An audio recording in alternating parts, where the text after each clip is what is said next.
the DJ Jazzy Jive. Flashback. You never give me your money.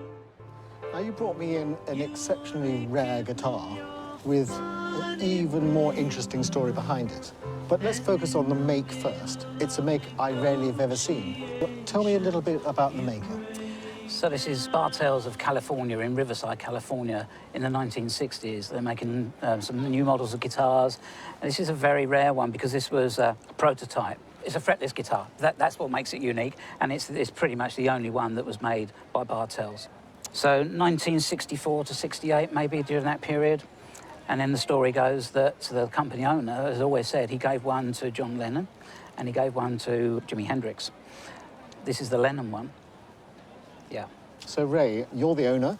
How did it come into your possession? In the 70s and 80s, I was doing lots of recording sessions on guitar. And one of the things I used to do regularly was sessions for handmade films. OK. That George Harrison started. I was asked to play guitar, which was great. Had lots of laughs. And at the end of the session, George said, "I'm not sure what to do with this, but you have a go."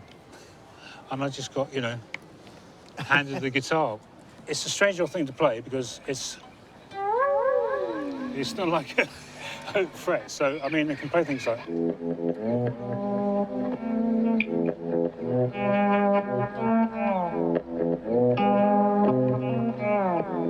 like that. But I played a few notes and he said, yeah, he said, "You're definitely getting more out of it than I am. It's doing better for you. Why don't you have it?" Said, well, that's not a bad, accolade that you can play better than George Harrison. It's actually come to think of it. Yeah, it is. Yeah. But, you know, I mean, at the time, it was quite rock and roll. This is not the greatest of rock and roll guitar unless you're going to play slide or something like that. OK. Now, the icing on the cake is the photograph you brought along with you today, because this is George Harrison in his house, Friar Park, and here's George standing at the back. And just down here on the left-hand side is the guitar in question. And you can just see the maker's name and the design below. So quite categorically, that puts that guitar in this room in George Harrison's house. So I think that's 100% certainty. It is what it is. Well, thank you for bringing it along, and thank you for playing for us. But we have to talk about values. You know, to a guitar collector, it's initially a very rare guitar. Mm-hmm. Then to somebody who's, a Beatles fan, to own a guitar that was once owned by both John Lennon and George Harrison, can you get a better history? Two of the most important rock stars of the 20th century. Yeah, yeah. I would suggest that at auction, I wouldn't be surprised if it made between £300,000 and £400,000. Should I have a drink? Wow. Amazing. That's really, wow. That surprises me, because there it has been on the stand, just playing it. I never really thought about value as George being a mate and all that, but yeah, wow.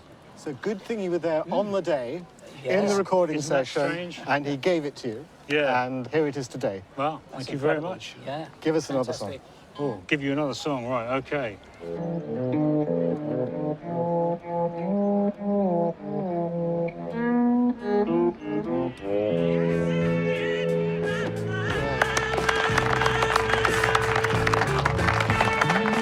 There you're a star.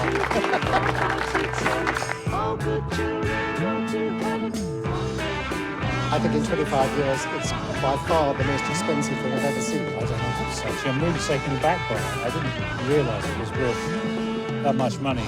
It's lucky I don't keep it in the house. What's really important is the provenance, and there it was in the photograph in George Harrison's collection. Wow, you can't do better than that.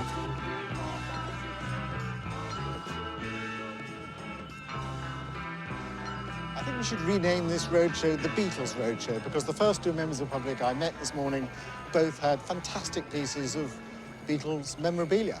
So let's start with the Abbey Road sign. Abbey Road obviously is where EMI Studios is located in London. It's now just over 50 years since they recorded the Abbey Road album, with that iconic image of the Beatles walking across the zebra crossing.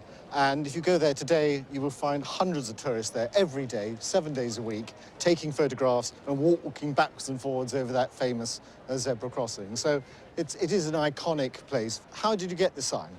Well, I was working as a chef, and I worked for this guy who had a restaurant, and his chef had walked out, and I stepped in for him, Previously, he'd been a builder and had changed the signs in London when they changed the boroughs. And he had a barn full of these different signs. And at the end of my stint, to show his appreciation, he said, help yourself to one of those signs, because I know you like them. So I took that one. It is an original sign. It's vitreous enamel. All the reproductions you see are lithographed and on tin. So it's a period piece. You've had it for 40 years. So it's a key piece of memorabilia. Right.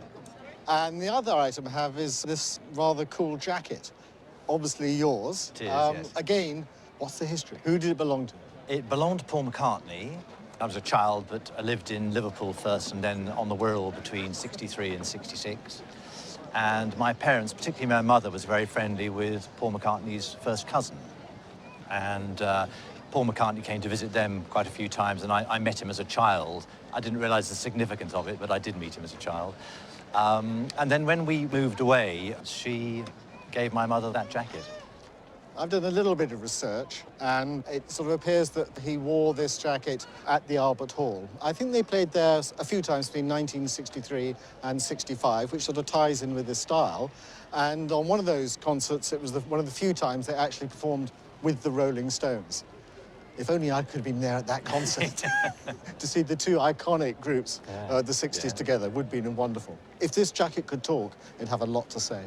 Well, both stories are great. First of all, with the sign, at auction, we're talking a figure between sort of £6,000 and £10,000. That's amazing. That's amazing. Just incredible. Yes, thank you. Something worn by Paul McCartney on stage at the Albert Hall, very rare. We're talking a figure at auction of between £15,000 and £20,000. Oh, well done. You beat me. I rather like yours. That's what?